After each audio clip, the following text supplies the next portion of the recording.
Ya pemirsa, balik lagi di PTV Show, ngobrol sering tapi nggak bikin boring. Pemirsa, kali ini masih barengan sama Irma dan juga bersama dengan Farizi, mahasiswa asal Indonesia yang berkuliah di Kairo, Mesir. Ini penasaran ya, tadi kan saya sudah sampaikan di segmen awal bahwasanya saya yakin pasti banyak dari kita juga yang ingin kemudian menuntut ilmu di luar negeri gitu ya. Ini bisa jadi kemungkinan jadi cita-cita juga bagi beberapa orang. Nah, apakah ini cita-cita juga dari seorang Farizi? Bagaimana Farizi?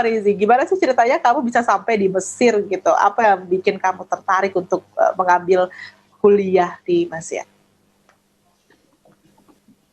Sebenarnya dari awal lulus SMA itu saya nggak pernah expect ya bakal kuliah di sini. Tapi seiring berjalannya waktu kayak pengen nih, penasaran di Mesir tuh ada apa aja. Apalagi Mesir itu kan terkenal dengan sumber ilmu ya.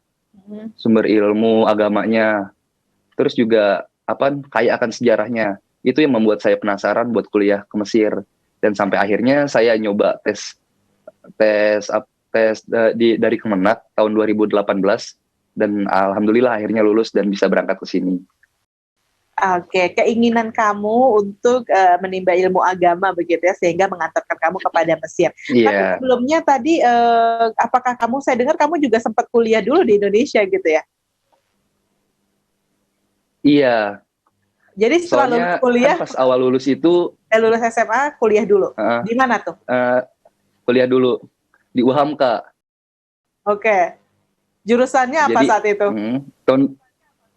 Komunikasi. Jadi tahun 2016 itu sebenarnya saya rada kebingungan mau kuliah di mana. Dan saya tadinya bilang ke orang tua pengen nggak kuliah dulu gitu setahun. Tapi orang tua nggak ngizinin, dan emang harus kuliah tahun itu juga. Dan akhirnya saya daftarlah di UHAMKA ngambil komunikasi. Dan sebenarnya saya enjoy banget sama jurusan komunikasi itu di UHAMKA. Oke. Sebenarnya enjoy banget, berarti kan nggak cukup alasan untuk kamu kemudian tidak menyelesaikan kuliah kamu gitu ya, dan akhirnya berangkat. Iya. Gitu. Tapi apa yang menjadi pertimbangan kamu, Farizi? Pertimbangan saya pada saat itu, pemikiran saya berada di comfort zone sih. Jadi zonanya nyaman banget, dan saya takut sih, maksudnya khawatir akan zona nyaman itu. Dan saya kayaknya berpikir harus keluar dari zona nyaman itu. Oke. Nah, sekarang kamu ambil jurusan apa di Mesir? Usuluddin, Islamic Theology. Oke, Usuluddin itu ya, kalau kita ada fakultas-fakultas di Indonesia sendiri itu Fakultas Usuluddin. Gimana coba pengalaman kamu akhirnya bisa sampai di sana? Seneng. Terus juga apalagi yang sebelumnya saya nggak pernah berekspektasi apapun tentang Mesir. Kaget sih dengan keadaan Mesir. Oh, ternyata Mesir kayak gini, dengan kaya akan budayanya, kaya akan sejarahnya, yang tentunya berbeda 360 derajat sama budaya di Indonesia. Betul. Apa yang membuat itu berbeda dengan yang ada di Indonesia? Apa yang kamu temukan yang unik di sana? Yang unik dari masyarakat setempat.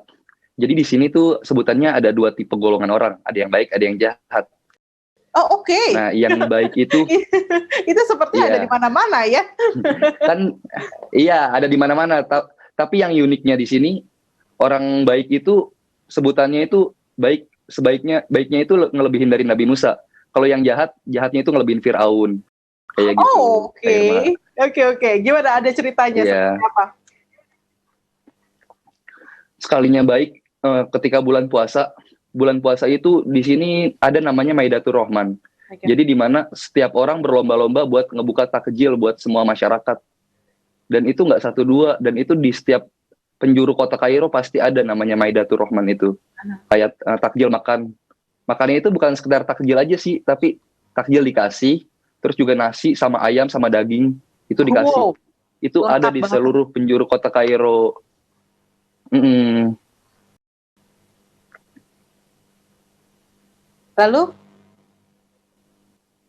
Lalu kalau jahat, nauzubillah min zalik ya. Masyarakat Kairo itu yang jahatnya jahat banget, sampai dia tuh benar-benar zolim. Sampai yang cerita saya itu pas kasus pandemi ini.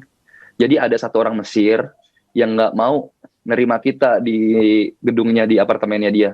Oke. Kan di sini kan gedung apa namanya tempat tinggalnya itu kan apartemen. Jadi sampai kita nggak boleh masuk.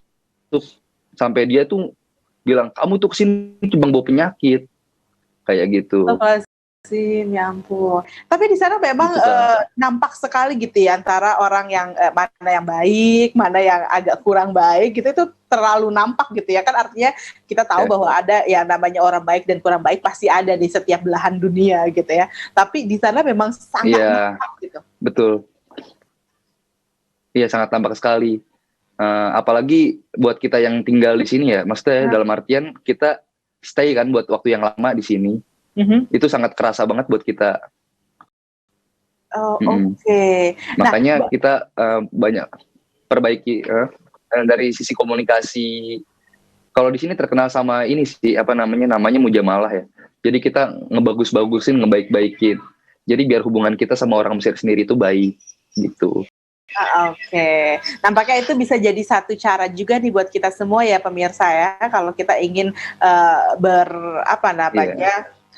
bermain bersama dengan orang lain, apalagi kita adalah pendatang gitu ya, bagaimana kemudian kita bisa bersilaturahim dengan masyarakat lokal di satu negara atau di satu kota.